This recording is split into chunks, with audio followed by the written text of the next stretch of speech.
They say the truth will set you free, but nobody warns you about the price of freedom. My name is Sarah, and 6 months ago, I made a choice that would shatter my family into 1,000 irreparable pieces. I thought I was doing the right thing. I thought honesty mattered. I was wrong about so many things, but mostly I was wrong about what family really means when secrets are involved. It started on a Tuesday afternoon in October. The leaves were just beginning to turn, and I remember thinking how beautiful everything looked as I drove through downtown on my lunch break. I work at a marketing firm about 20 minutes from where I grew up, and I decided to grab lunch at this little sandwich shop I'd been meaning to try. Nothing special about the day. Nothing that would have warned me that my entire world was about to implode. I was walking back to my car, checking my phone for messages when I saw him. Uncle David. My father's younger brother, the golden child of the family, the one who could do no wrong in anyone's eyes. He was sitting in his car in the parking lot across the street, but he wasn't alone. There was a woman in the passenger seat, and she definitely wasn't my Aunt Linda. First, I thought maybe I was mistaken. Maybe it was a work colleague or a friend. Uncle David was always the social type, always had friends from different circles. But then I watched as he leaned over and kissed her. Not a friendly peck on the cheek, not a goodbye kiss between friends. This was passionate, intimate, the kind of kiss that belongs between people who are deeply involved with each other. My stomach dropped. I stood there on the sidewalk, frozen, watching my uncle betray the woman who had been nothing but devoted to him for 15 years. Aunt Linda, who baked his favorite cookies every Sunday, who supported his career change when he wanted to switch from accounting to real estate, who had stood by him through his father's death and his own struggles with depression. Sweet, trusting Aunt Linda, who talked about David like he hung the moon every time we had family dinners. I ducked behind a car, feeling ridiculous but unable to look away. They talked for a few more minutes, and I could see her laughing at something he said. She was beautiful, probably in her early 30s, with long dark hair and the kind of confident posture that suggested she knew exactly how attractive she was. When she got out of the car, Uncle David watched her walk away with the expression of a man completely infatuated. Then he sat there for another few minutes, just staring at his phone with this smile I'd never seen before. I got in my car and drove back to work in a daze. I couldn't concentrate for the rest of the day. Every time I tried to focus on a project, I saw that image again. Uncle David kissing another woman. The betrayal felt personal, even though it had nothing to do with me directly. But Aunt Linda was like a second mother to me. When my parents went through their rough patch when I was 16, I spent most weekends at her house. She taught me how to cook, helped me with my college applications, and was the first person I called when I got my first job after graduation. That evening I called my best friend Emma and told her what I'd seen. Emma has always been the pragmatic one between us, the one who thinks things through before acting. I expected her to tell me to mind my own business, to stay out of it. Instead, she surprised me. "You have to tell Linda," she said without hesitation. "If it were me, I'd want to know. But what if I'm wrong? What if there's some explanation? Sarah, you saw what you saw. And even if there's some innocent explanation, don't you think Linda deserves to know that her husband is meeting up with attractive women and kissing them in parking lots? At minimum, there's something inappropriate happening." Emma was right, but knowing she was right didn't make the decision any easier.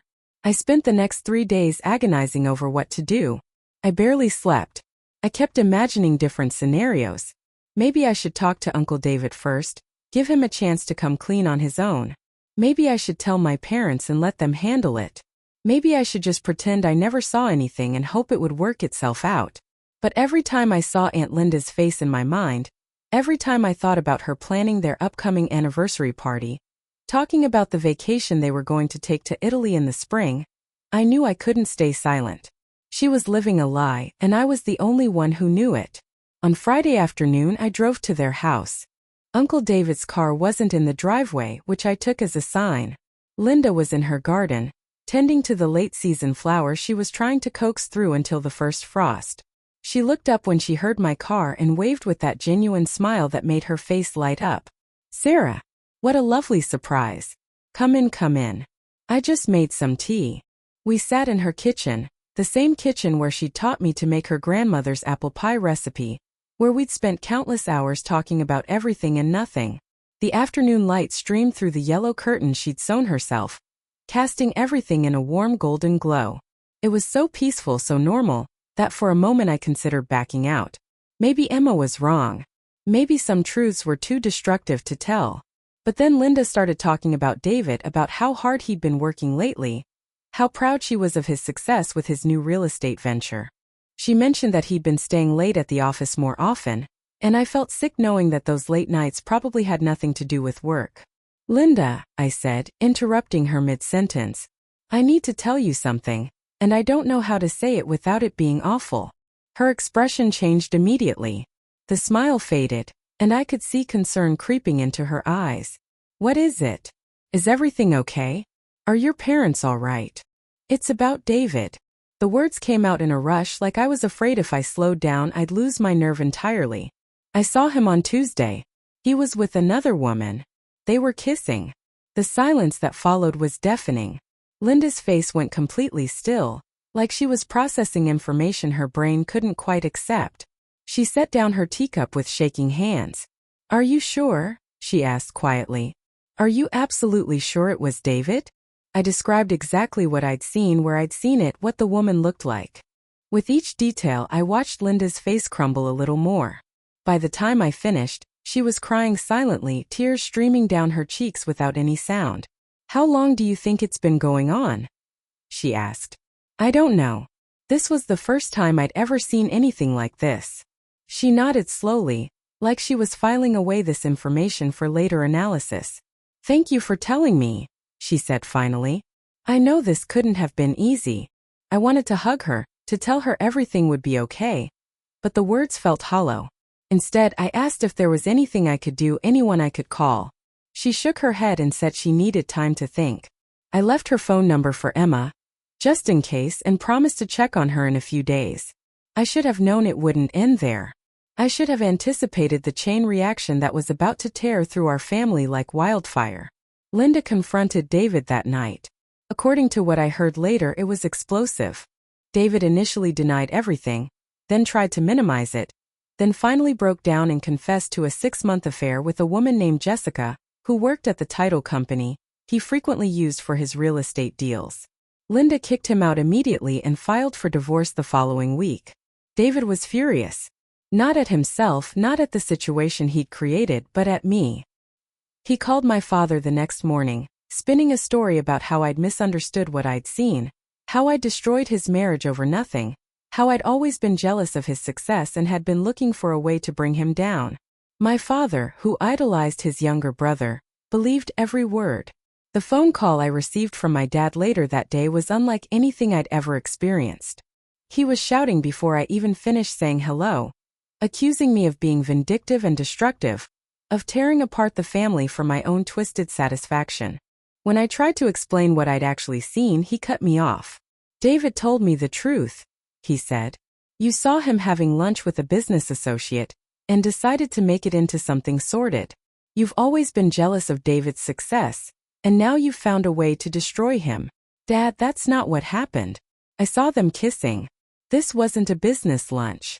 I don't want to hear any more lies from you. You've done enough damage." He hung up on me. My own father hung up on me for telling the truth about what I'd witnessed. Within 24 hours, the entire family had chosen sides, and I was shocked to discover how few people were on mine. My grandmother called me crying, begging me to apologize to David and Linda, to admit I'd made a mistake so the family could heal. My cousin Mark, David's son from his first marriage, sent me a text message calling me a vindictive witch who had destroyed his father's happiness. Even my mother, who usually stayed neutral in family conflicts, suggested that maybe I should have minded my own business. The only person who stood by me was Aunt Linda herself, but that almost made it worse. She was dealing with the devastation of her marriage ending, the humiliation of David's affair becoming family knowledge, and the financial uncertainty of divorce proceedings. The last thing she needed was to be defending me to relatives who thought I was the villain in this story. "They'll come around," she assured me during one of our phone calls. "When the shock wears off, they'll understand that you did the right thing." But weeks turned into months and nobody came around. If anything, the family became more entrenched in their positions. David played the victim perfectly, talking about how his marriage had been troubled for years, how he'd made a mistake but was trying to work things out when I maliciously intervened. He painted me as a troublemaker who had always resented his success, someone who had deliberately set out to destroy his happiness. The worst part was how convincing he was. David had always been charismatic, the type of person who could sell ice to Eskimos. He knew exactly how to present his version of events to make himself look like the wounded party and me like the aggressor. And because everyone wanted to believe him, because acknowledging the truth meant acknowledging that their golden boy was capable of betrayal and deception, they chose to believe his lies instead of my truth. Family gatherings became a minefield. I was uninvited to Thanksgiving, ostensibly because David would be there, and everyone wanted to avoid conflict. Christmas was even worse. My parents hosted their annual Christmas Eve party as usual, but when I arrived, the temperature in the room dropped noticeably. Conversations stopped when I walked into groups. People were polite but distant, like I was a stranger rather than someone they'd known my entire life. My cousin Jessica, who had been like a sister to me growing up, approached me near the end of the evening. "I think it's time you considered apologizing," she said quietly. "David's been through enough. He made a mistake, but you've made it so much worse by being stubborn about this." "I'm not being stubborn," I replied. "I'm telling the truth." "Your version of the truth," she corrected. "But look around, Sarah. Look at what your truth has cost this family. Was it worth it?" That question haunted me for weeks afterward. Was it worth it? Had I destroyed my family relationships over a principle that only I seemed to value? Everyone else seemed willing to accept David's version of events, to forgive and move forward. Was I the problem for refusing to go along with the family's collective decision to rug sweep the situation? My relationship with my parents deteriorated steadily. Phone calls became tense and infrequent. They stopped inviting me to family events entirely, claiming they were trying to protect me from the awkwardness, but I knew the truth. They were protecting David from my presence, ensuring he felt comfortable and welcomed while I was gradually frozen out. The isolation was crushing. These weren't just family members I was losing. They were my closest friends, my support system, the people I'd always counted on to have my back. I'd grown up in a tight-knit family where we celebrated every birthday, every graduation, every milestone together. Suddenly, I was on the outside looking in, watching their lives continue without me through occasional social media posts that felt like glimpses into a world I was no longer welcome in. Work became my refuge, but even there I struggled. My concentration was shot. I'd find myself staring at my computer screen, thinking about family memories, wondering if I'd ever be welcome at another family gathering. My performance suffered, and my boss eventually pulled me aside to ask if everything was okay at home. "Just some family stuff," I told her, not wanting to get into the details. "Family stuff can be the hardest," she said kindly. "Take whatever time you need." But time wasn't helping. If anything, the passage of time seemed to solidify everyone's positions. David and Linda's divorce was finalized, and he married Jessica within 6 months. The family rallied around the new couple, treating Jessica like she'd been part of the family for years, rather than the other woman who destroyed a 15-year marriage. At their wedding reception, which I learned about through social media posts, my father gave a speech about second chances and new beginnings. Looking at the photos, seeing everyone I loved celebrating David's new marriage like his infidelity had never happened, felt like a punch to the gut. Linda moved to another state to be closer to her sister and start fresh. Before she left, she invited me to lunch one last time. "I want you to know," she said, reaching across the table to squeeze my hand, "that I will never regret that you told me the truth. Yes, it was painful. Yes, it turned my world upside down. But I deserved to know.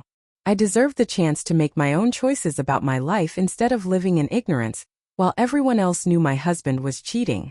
"But look at the cost," I said, echoing my cousin Jessica's words. "I've lost my entire family." "No," Linda said firmly. "You've discovered what your family is really like. There's a difference." Her words stayed with me, but they didn't make the loneliness any easier to bear. I started seeing a therapist, trying to process the guilt and isolation I felt. Dr. Martinez was patient and understanding, helping me work through the complicated emotions of doing what I believed was right, while facing severe consequences for that choice. "Do you regret telling Linda the truth?" she asked during one of our sessions. "I regret the consequences," I said.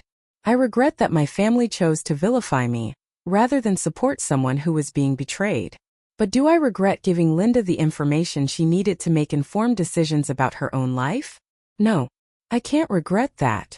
That's an important distinction, Dr. Martinez noted. You're not responsible for how other people choose to react to the truth. You're only responsible for your own choices and actions.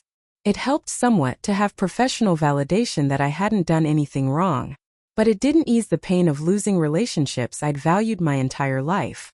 Birthday came and went without calls from my parents or grandparents. Mother's Day passed without the usual family brunch. The 4th of July, Halloween, Thanksgiving. All the holidays that had once meant guaranteed time with family became reminders of my new reality. I tried to build new traditions, new relationships. Emma remained a loyal friend, and I gradually expanded my social circle through work and hobbies. I joined a hiking club and started volunteering at an animal shelter. Slowly, very slowly, I began to build a life that didn't revolve around family obligations and gatherings. But late at night, alone in my apartment, I still wondered if I'd made the right choice. The rational part of my brain knew that I had.